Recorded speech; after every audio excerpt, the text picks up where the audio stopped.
We have not had a news week like this when it comes to sports, when it comes to head coaching, but again, just sports in a long time. We haven't had this, but it's a sign. Your childhood is over. It's been over, but now it's really over. Welcome to Break Panel Sports. I'm John, not joined alongside Joel. We got a lot to talk about. We've had some of the biggest news in coaching this past week going on right now. Really, I just heard about a big move out of Alabama and not the retirement of Nick Saban. We've got a lot to talk about, a lot to break down. We got Bill Belichick, Nick Saban. I'll talk a little bit about Pete Carroll, Kalen DeBeor heading over to Alabama and the Crimson Tide. It's a huge, huge day to be a fan of college football, a huge day to be a fan of any sport. Also, Jerod Mayo going over to New England. They found that option pretty quick.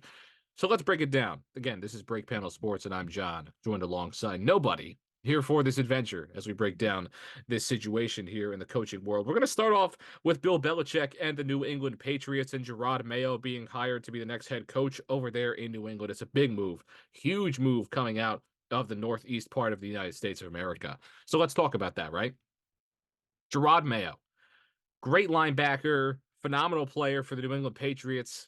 I'm going to break that down first. I like the hire, to be honest. Super Bowl champion.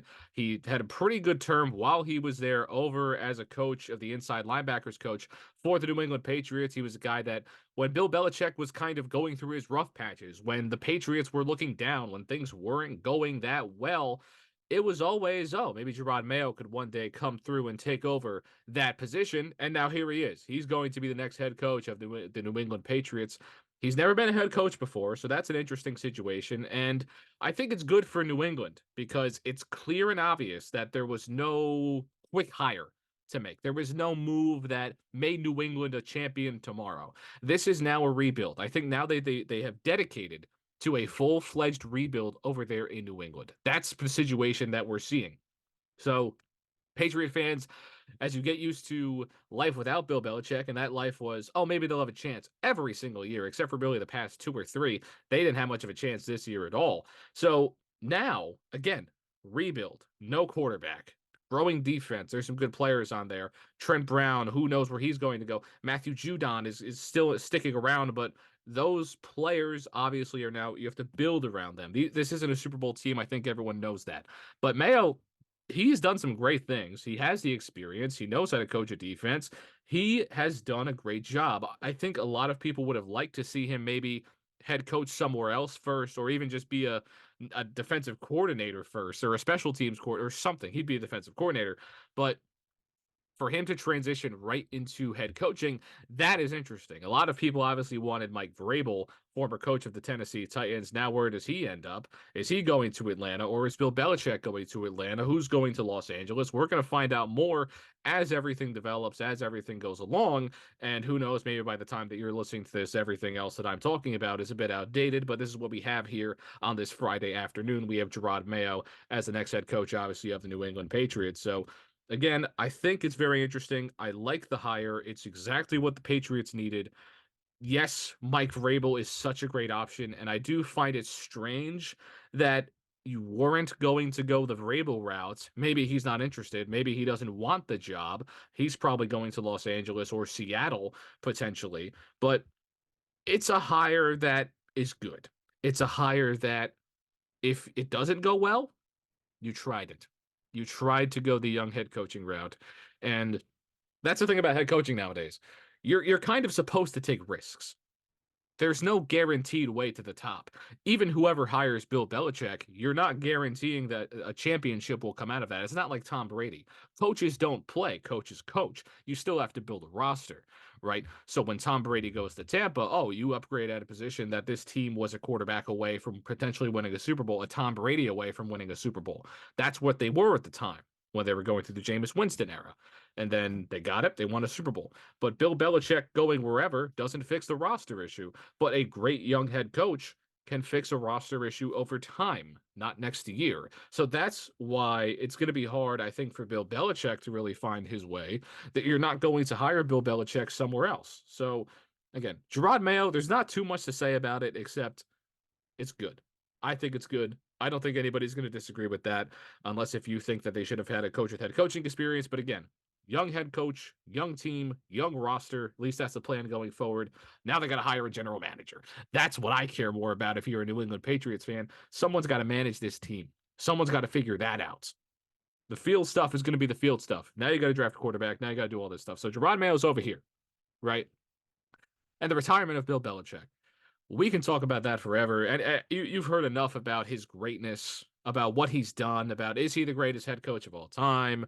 Are you going to criticize him for the past few years? Is that a worry that you have about when you compare him to Vince Lombardi, when you compare him to all the other great coaches that have gone through the ranks, that have gone through the NFL? When you talk about Bill Walsh, when you talk about everybody, Bill Belichick is the guy. Every time a next great head coach comes out, you're going to talk about Bill Belichick because of what he did with Tom Brady, because of what he did with this defense of the New England Patriots, what he did to guys like Jerod Mayo, who are now taking over the reins. And because Jerod Mayo was with Bill Belichick for so long, that's why he was ready to be a head coach in the NFL, at least according to Robert Kraft and the New England Patriots. So we'll see where that goes.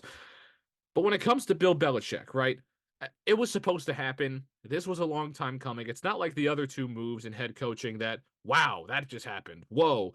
We saw this coming from when the Patriots were bad. We saw this last year. We saw this maybe happening last year. Now Robert Kraft and Bill Belichick have come to a conclusion. This isn't working out. Our time is done. It's time to get out of here. It's time to figure out something new. And those two guys are going to figure out something new. But I think what I really want to talk about when it comes to Belichick is what's next for Bill Belichick, because it's very clear that he's going to be a head coach somewhere else. He's going to be in the NFL. He's not retiring. He's going somewhere else. We've all established that. So you talk about a place like Los Angeles, established quarterback, decent roster. They just got to add a few more pieces. The main thing they had to fix was the defense. And Bill Belichick is obviously one of the greatest defensive minds to ever coach on an NFL field. And the history of this game, that is an undeniable truth, right? So I think that's his best fit. You can also look at a place like Seattle in kind of a similar situation. They have a quarterback. He's not necessarily a Hall of Famer or a superstar in Geno Smith, but they've got some key defensive players. They've got a really good thing going on there. He can elevate that defense and all of that. And the offense, you'll have to hire a good offensive coordinator to handle all of that. No matter where he goes, you're going to have to hire a good offensive coordinator. But when it comes to head coaching, Bill Belichick has shown he can win. But can he win with, I mean, here's the thing. I was going to say, can he win with subpar to mediocre quarterback play? But what head coach wins? I'm talking Super Bowls. I'm not talking Kevin Stefanski. I'm talking what head coach wins Super Bowls with subpar quarterback play on a consistent basis. Not a lot of head coaches win on a consistent basis, period. Even if you have great quarterbacks, even if you have all this around you. And to expect Bill Belichick to have stabilized these Patriots, to expect Bill Belichick to have kept this roster intact after building a dynasty, there's always a down period after a dynasty. It's just the way of life. It's just the way it's happening. You're going to see it in Golden State. The Warriors are going to stink for a long time, but I think any sports fan would trade in a dynasty for having a few bad years, for having 5 to 6 bad years in a row. I think any sports fan would figure that out, would accept that, and say, you know what, I'm okay with that. One franchise that never really had to do that is the Packers, because they keep finding quarterbacks. But that's the thing about Bill Belichick and the New England Patriots. I don't take these past 4 years or whatever, 3 years, and say, oh, maybe he's not as great as we thought he would. No, the guy won 6 Super Bowls. Yes, he had Tom Brady. Okay. Am I going to give him flack for that? Yeah, he wouldn't have won as many Super Bowls without Tom Brady. Yeah, Joe Montana wouldn't have had as many passing yards without Jerry Rice. But Tom Brady also wouldn't have as many Super Bowls without Bill Belichick. And Jerry Rice wouldn't have had as many touchdowns without Joe Montana. It's just the way of the world. It's just the situations we had. Based on what we saw, based on what everything was, I'm not playing any hypotheticals. Those guys are the greatest when it comes to everything, right? When it comes to combinations. And Tom Brady and Bill Belichick, great combination. Let's appreciate them. Let's do what we did for them. Let's give them their flowers like we have all year. All this past week, all it's been on ESPN everywhere is Bill Belichick and Tom Brady. How great that was. How great this dynasty was for the Patriots. Yeah, it was great for you to cover it, I'm sure. It was a torture field for a lot of us sports fans, but it was fun. It was fun for a lot of us. So that's my thing with Bill Belichick. I think that he's going to go somewhere, and I'm not going to sit here and say he's going to pull a Tom Brady and go win another Super Bowl before he finally calls it quits. Now he's 72 years old. Can we acknowledge that? He's 72. So any team that goes out and gets Bill Belichick, you're not getting a 10 to 20 year head coach. You're getting Bill Belichick for probably at the most 5 years, right? 77. Do you want an 80-year-old head coach? I know we live on a different planet now. I know it's very different in modern medicine. And this guy, and if he really wanted to, Bill Belichick can probably coach for the rest of his life. But at the end of the day, the NFL is the NFL. The times are the times. It was time for Belichick to go. And I personally, when we've talked about this. I talked about this on the show a few times, or at least once, where I said Bill Belichick, it was time to go. Joel agreed with me. It was time for him to go out of New England. They left. In my head, that meant he's retiring. I was not expecting him to be back with New England or with anybody at all. I was thinking he's going to go right out into the sunset and just live the rest of his life, right? You're a little bit short of Don Shula, but nobody's really saying, oh, he's got to pass Don Shula to become the greatest head coach of all time. Nobody's saying that except for probably old Dolphins fans. So I understand. But obviously, you've coached this long, you've won as much as you have, and the one thing that's left for you to accomplish is the Don Shula coaching record. So he'll have to coach at least 2 more years probably to get that done, 2 or 3, depending on how good or bad the team is. And LA probably gives him the best chance to do that. So that's where I'm going to sit here and say he'll probably go to LA. It'll be a nice, fun era for him. I don't think he's going to win all that much, but the Chargers will make the playoffs at least once or twice. If you give Bill Belichick over there, I mean, anything is better than Brandon Staley. They can hire anybody, and Charger fans will be throwing a party, jumping up and down for joy that the Bill Belichick era would begin.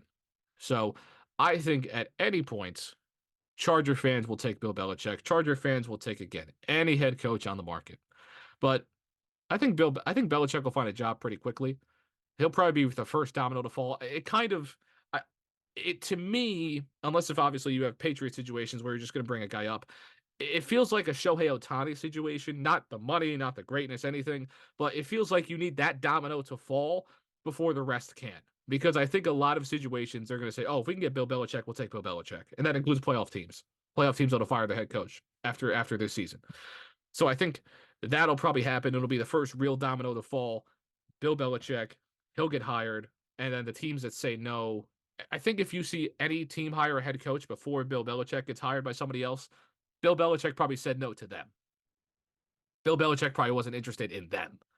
I don't think he's interested in the Carolina Panthers job, reclamation projects. He wants to win. He's one of the greatest head coaches ever. He wants to win. That's his situation. Okay? That is Bill Belichick. So he's going to pick one of those teams. He has the pick of the litter. He has any opportunity. He's like what Alabama just had. Pick of the litter. You can go anywhere you want when it comes to head coaching, except for the teams that probably wouldn't fit with you anyway. So that's what I think is going to happen. You'll see that domino fall, and then the Vrabels will get hired, and then all of that will occur. Okay? That's what's going to happen. Just to comment quick about Pete Carroll and his quote-unquote firing. It seemed like Pete Carroll wanted to remain the head coach of the Seattle Seahawks, and the Seahawks said no. They'll move him into a different advisory role. So he's moving on, I guess, up in the organization, if you want to call it that. I don't think he's getting a pay grade or a pay raise. It's probably going down a little bit.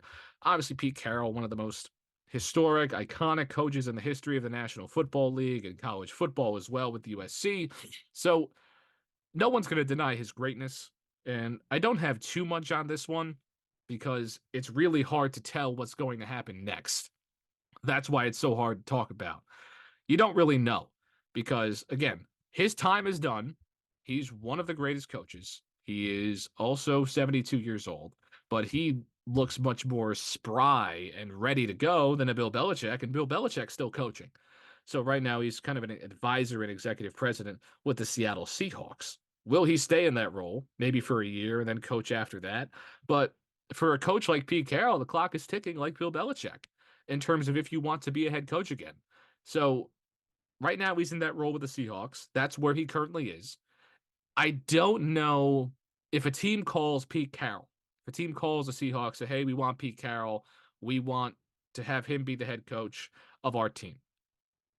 Does this maybe allow a trade to happen? I don't know. But right now the Seahawks have him. And I don't think he's going to head coach again.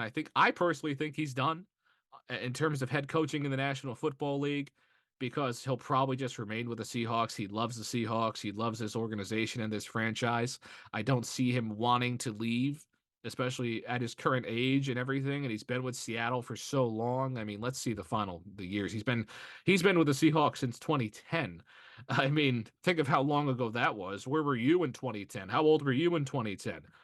Right? A lot of us listening to this show probably weren't even 10 at that point when it came to when Pete Carroll was hired by the Seattle Seahawks, or we were just becoming double digits. We didn't even know, we barely knew what a head coach was in the National Football League and what that meant. So that's where I see that going. I see him being done in the National Football League. He is probably going to stay in that role for as long as he wants. It allows him to stay with the Seahawks. It allows him to keep doing what he's going to do. And who knows, right? Let's say they hire a coach and he stinks, straight up stinks, isn't good, and they fire him. Who's going to be on that list? If Pete Carroll's still good to go at 74, why not? Why not? Or if something happens where they need a coordinator or whatever, they can just move Pete Carroll back down to head coaching or to coordinating or to whatever, right? He will still be involved with the organization. Those players are still going to see him probably every day. And that is if he remains with the Seahawks, right? He's vice president of football operations and an advisor. There's a reason he's the vice president, though, not the president, because that leaves it open for him to coach somewhere else if he wants to. Who knows if the Chargers job opens up, what will he want to do? Or well, what now that the Chargers job is opened up, what is he going to want to do? Maybe he'll be interested. I don't know. I can't sit here and tell you he wouldn't be, right? One of these playoff teams. The Cowboys fire Mike McCarthy, which I don't think they will, because it's a pretty good year. But if they lose to the Packers and whatever, the Cowboys will have a short list. It's Pete Carroll and Bill Belichick. That'll be the list of potential Cowboy head coaches if that move is made.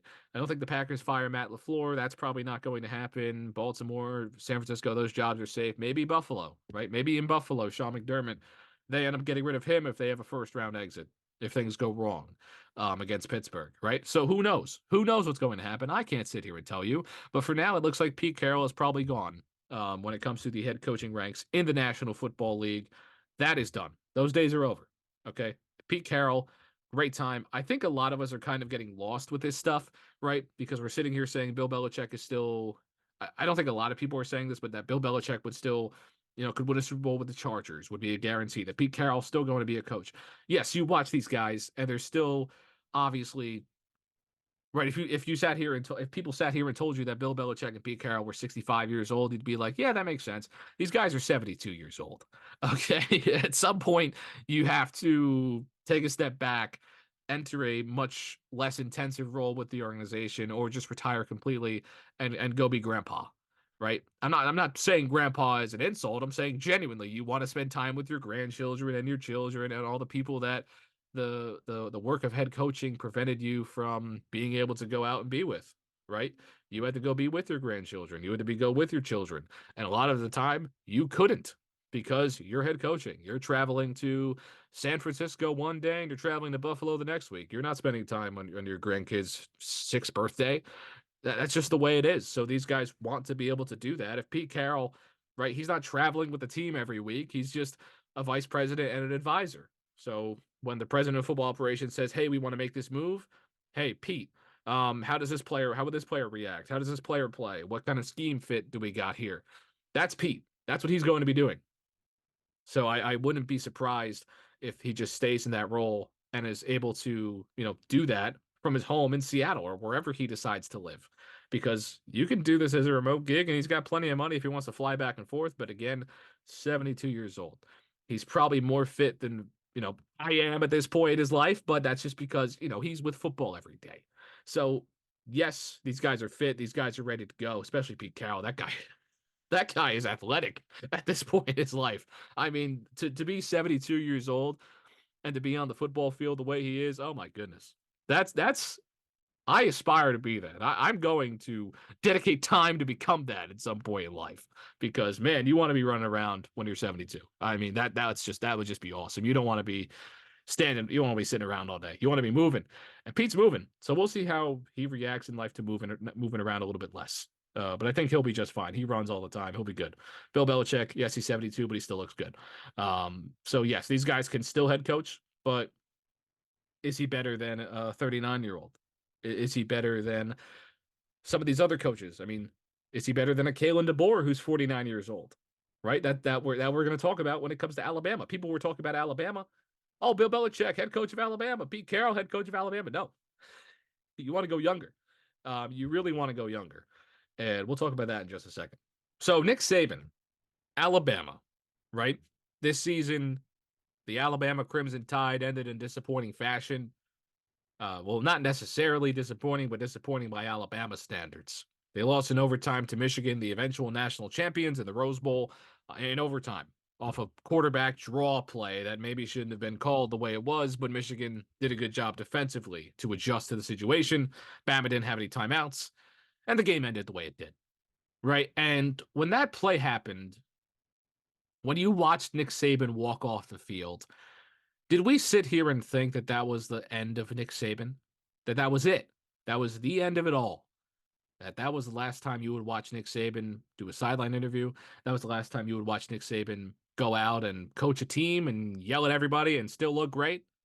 At 72 years old, all these guys are 72. Is that just the magic number for head coaches to retire, to enter the twilight of their football lives? Because it seems that he's still going to be involved with the team in some shape or form, maybe not necessarily in an official role, but the door is open for Nick Saban. Apparently he's going to have a box. He'll be at all the Bama games, I'm sure. His life is still football, right?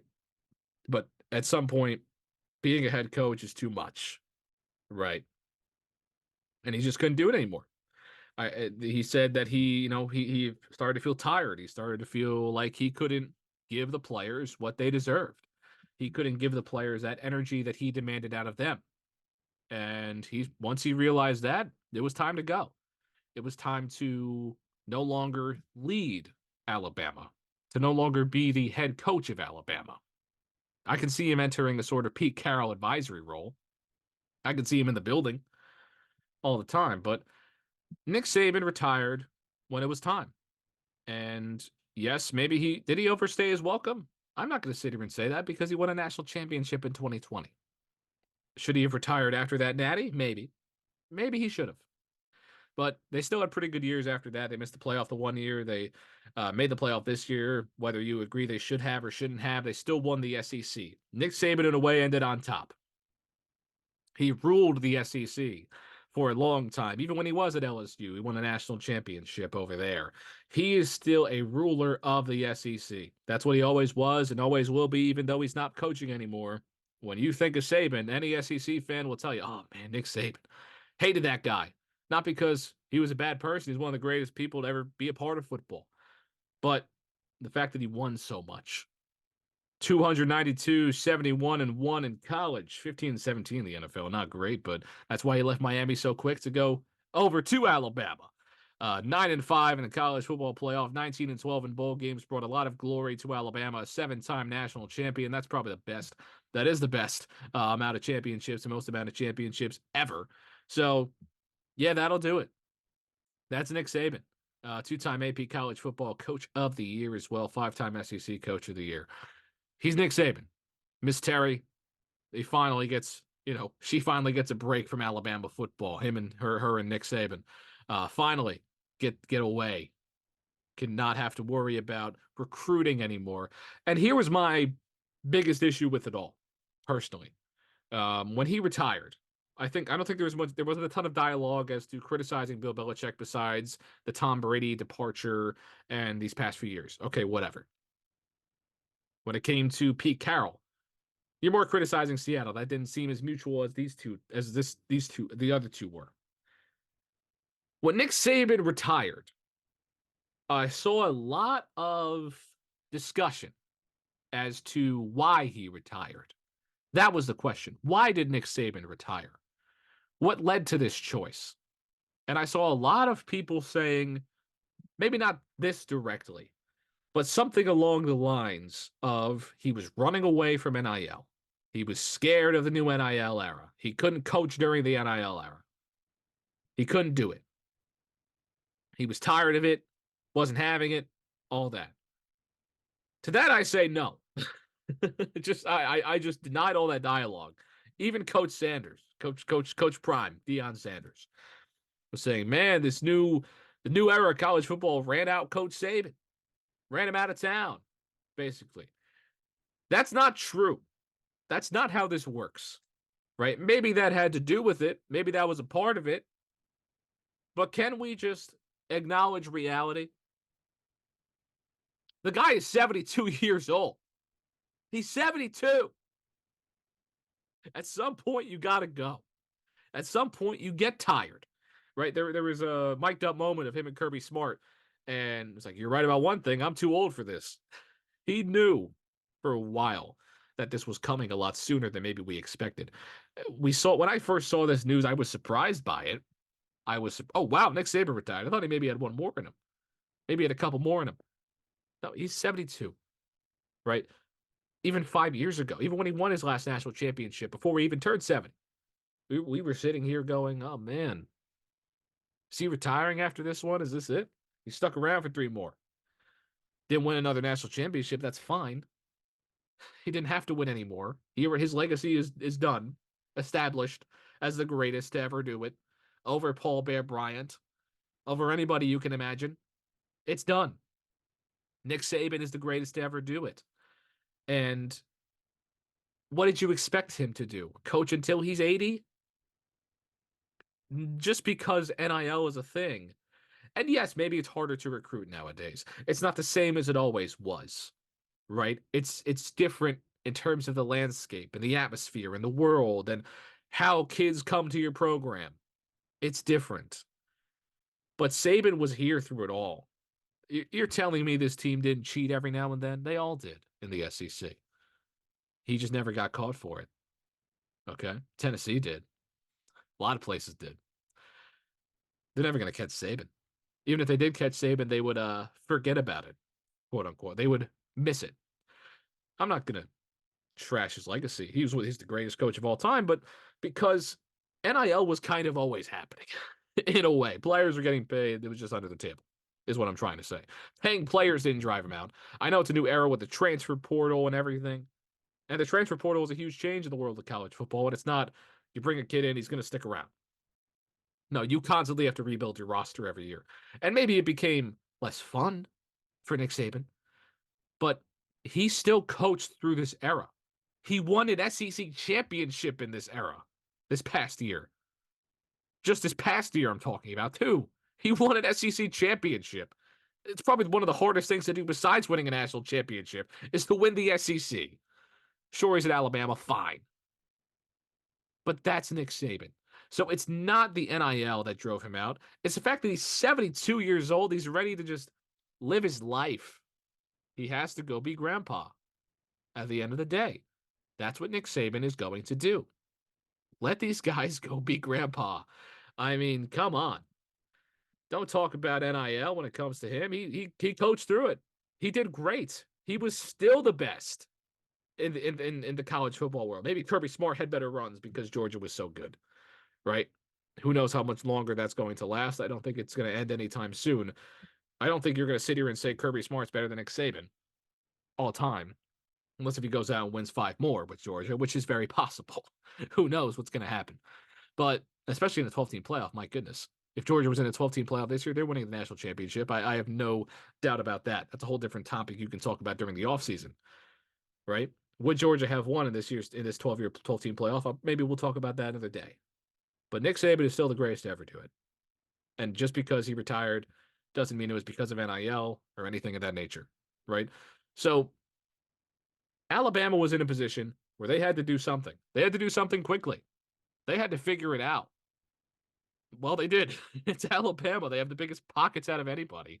And they went out. They hired Kalen DeBeor from Washington, a Pac-12 champion, undefeated besides the national championship. Washington head coach. They were a game away from bringing a championship to Seattle, a 104-12 overall record, won 3 NAIA championships. He was just an absolute legend. Sioux Falls guy, won championships there. This guy's won at every level, right? Sure, he didn't win a natty at Washington, but he was winning at Fresno State. He was winning everywhere. This guy's won everywhere he's gone. Washington was a program that was kind of heading towards the dumps, to be honest with you, after that one playoff appearance. They were not doing too well. They were kind of heading towards an interesting era, right? They were a good head coaching hire and a bad head coaching hire away from maybe not even being in the Big Ten. Who knows? They still would have made it because they still have all this money. But Washington was kind of becoming a forgotten program, at least in my opinion. It had some dark times. They were losing. They weren't really a contender in the Pac-12 after Jake Browning. And then this Kalen DeBeor guy comes in, brings in Michael Penix, brings in all these great guys. Romeo Dunze starts popping off. They build a solid defense. The offensive line is phenomenal. Kalen DeBeor saved the program. Who knows how much longer this program is going to sustain itself? Because now DeBeor is going to Alabama. And when it came to who they could have hired, it became quick that, okay, Lanning's off the board. You're probably not getting Dabo. You're probably not getting Mike Norvell. He announced this morning that he wasn't coming over there because he had no interest in the job. He was a Florida State guy. Lanning's over there in Oregon. And here's the issue. Those guys made the right decision, Lanning and Norvell and Dabo and all those other guys. They made the right choice because following up Saban is potential career death to me. If you take the Bama job, and he's going to make so much money, that we don't have the contract yet, and there hasn't been a press conference, there hasn't been any of that, and I'm just going to check Twitter one more time to make sure that this is final. But from what it looks like, Kalen is going to be the head coach at the University of Alabama. So there we go. Bama is going to be set to hire Kalen DeBeor, and that's the situation. But at Washington, you're going to see this be good for Alabama because you find a guy who clearly is a great head coach in terms of on field, right? That was what Nick Saban was always really good at. He was a great on field head coach and recruiting. And you find that with Kalen DeBeor, who took this Washington team, recruited the heck out of that program, found a way for them to get the best offensive line in the country. And that is what's going to really change things, right? That's what's really going to be the best part about this. You have a guy who's a good mix. And what he's really been able to do, what maybe Nick Saban started to not want to do, and if you're right about that, and I know I just went on a whole thing about Nick Saban not retiring because of NIL, but because he's 72 years old, right? You have a guy who is good with the transfer portal, who is younger. He's going to turn 50 next October. So he's still got plenty of time left. You can get this guy for 20 years at Alabama if he's good.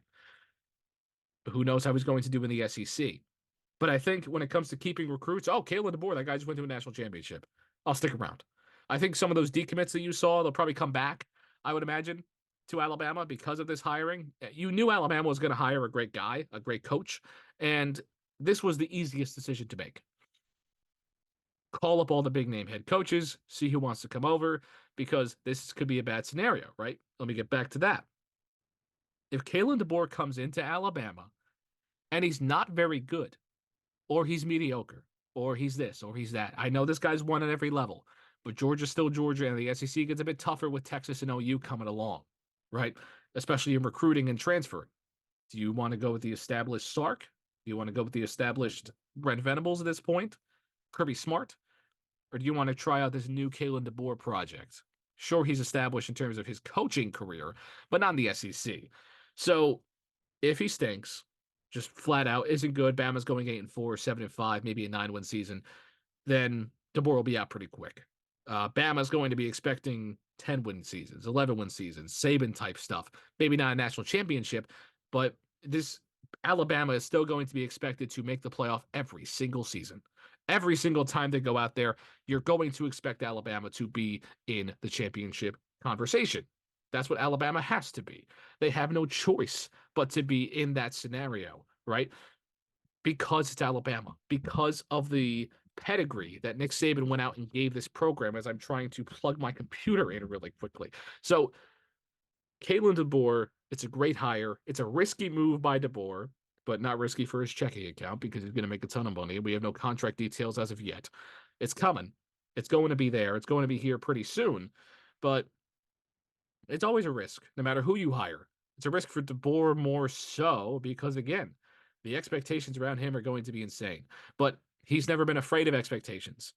right? This guy's only lost what? He's only lost, let me kind of get there. 12 games in his whole career as a head coach, right? And one of them is the national championship, another one's a bowl game. So that's where he's at. Kalen DeBeor was probably the best candidate, the best mix of everything, because Dabo's getting up there in terms of age. Lanning, he's set on Oregon to me. You get DeBeor, who's great at recruiting offensive line, really great at that, to be honest with you. And he can go get a quarterback. After seeing what happened to Michael Penix, that guy was NFL bound for sure when it came to Washington. But the way that he played at Washington, the way that he went about his business, he went from day 2, day 3 to, oh man, you got to get this guy. You have to bring this guy in. Maybe he's not Caleb. Maybe he's not Drake May. But to a lot of guys, he's number 3 right now. So he's just turned Michael Penix to a first-round pick. That's the type of stuff you want to see when it comes to Kalen DeBeor. So he has a great quarterback history. He has a great history with offensive line. He's an offensive guy, yes. But now you got to go out, figure out defensive coordinator if you're going to go hire a new one. Or whatever coaching route you want to go ahead and do. You're going to hire Bill Belichick as your defensive coordinator? What's Pete Carroll up to right now? And maybe let's even hire offensive guys as our defensive coordinator at Alabama. But we'll see what DeBeor ends up doing. I think he'll do pretty well. I think if anything, this is just the hire you had to make, because you could have went out and got Schumann from Georgia. You could have went out and got a younger guy. You could have maybe even tried to get Mike Vrabel, if anything. But when it came to head coaching experience, a guy who's proven he could win at any level in what was going to be the Big Ten Washington, but formerly the Pac-12 Washington, right? Took a program that wasn't as much into something greater, into a potential national champion. Won the Pac-12. Beat Oregon twice. Beat Dan Lanning twice. That might have to do with maybe a decision was made. Maybe they were all in on Kalen from the start. They said, no, we want this guy. That's who we want to go get, right? So it's a good hire. When I saw this, I said, yeah, okay, that makes sense. Part of me was thinking that it would kind of surprise people. I was thinking maybe a younger guy, maybe a Schumann, maybe a Mike Vrabel. I know he has no head coaching recruiting experience, but he's been at the college level before. Maybe not someone older. I was thinking maybe someone that the national audience may never have heard of. I wasn't exactly too sure. But DeBeor was the safe bet. And when it comes to Alabama, if you can cut a blank check to the safest opportunity, it's going to keep you relevant and keep you around, do it. This is the good move. This is the move to make if you're Alabama. And they got it done. So Saban, DeBeor. It sounds good. Saban, DeBeor. That sounds pretty good. Side conversation, what do you rename the field? Bryant-Denny Stadium in Alabama? Do you rename it Nick Saban Field at Bryant-Denny Stadium? Do you rename it Saban Stadium and just cut out Bryant-Denny? You got to keep them around, right? But Nick Saban deserves something. What do? I don't know. Someone maybe find it out. Figure it out. Because Saban's got to have some kind of honor. Maybe Saban's going to want to wait for DeBeor. Who knows? DeBeor to add his name to that stadium as well. I don't know. But what a journey for Kalen DeBeor to go from Sioux Falls all the way to Alabama, former Indiana offensive coordinator all the way to Alabama. Good job. Good job, buddy. You did a good job to me. That's phenomenal. He's going to make a ton of money over at Bama. And if you're a Washington fan, that's kind of from their perspective. Are you mad about this? Sure, you might say, oh, wow, that stinks. But you got to forgive him if you're Washington. And I think that program will be fine. They'll find a new head coach. Maybe they'll hire Schumann, right? Maybe they'll hire somebody. Maybe they'll want Mike Vrabel. Who knows who goes out to Washington, but that program should be all right. They're going to make a ton of Big Ten money. I see them sticking around because, again, you go to a national championship, guys are going to want to play for that program. You make a ton of money, publicity, everything. Michael Penix spreading the word about the program, all of that stuff. So, yes, you lose DeBeor, but I think they'll be okay. I don't think that they'll ever be back to this point because DeBeor is just that good of a head coach. It's like Fresno State, right? They never really got back to that yet because DeBeor was just such a good head coach. He's so good. So, yeah, this was the move to make. This is what you expected. This is what they should have done. And they went out and did it. And they made the right move. So, but Washington, I think, yes, you have to thank him for everything he did because you would not have seen your team in the national championship without him. And he won a conference title. And I think that's just about as much as you can ask for. But man, what a terrible week for anybody in the state of Washington. Seahawks lose their head coach. Washington loses their head coach. What's next? A San Francisco 49ers Super Bowl? Man, tough scenes. Tough scenes for all my people out there in Washington. I know a couple. Thoughts out to you. But hey, fall off for a greater comeback. But that'll do it for this episode of Break Panel Sports. I've been John, joined alongside John, myself, here for this one. Alabama, Nick Saban, Kalen DeBeor, Bill Belichick, Jerod Mayo, Pete Carroll, all the above. We broke it down. We talked about it here on the show, here on the program. Thank you so much for taking the time out of your day, morning, night, evening, afternoon, lunch break, dinner break, everything, whatever you did, your drive to work, whatever you did to listen to this episode. I thank you forever for taking the time to listen to me make some sort of a discussion here about this program. If you want to talk about this, at Break Panel Pod on Twitter, Break Panel Sports on Instagram, all the above. Make sure to reach out to us on social media if you want to continue the conversation out there. We try to stay active. I'm always checking it. And TikTok is TikTok, so make sure you love TikToks. So, yep, that'll do it for Break Panel Sports. I've been John. It's always been a pleasure. Always will be. Always has been. We'll see you another time.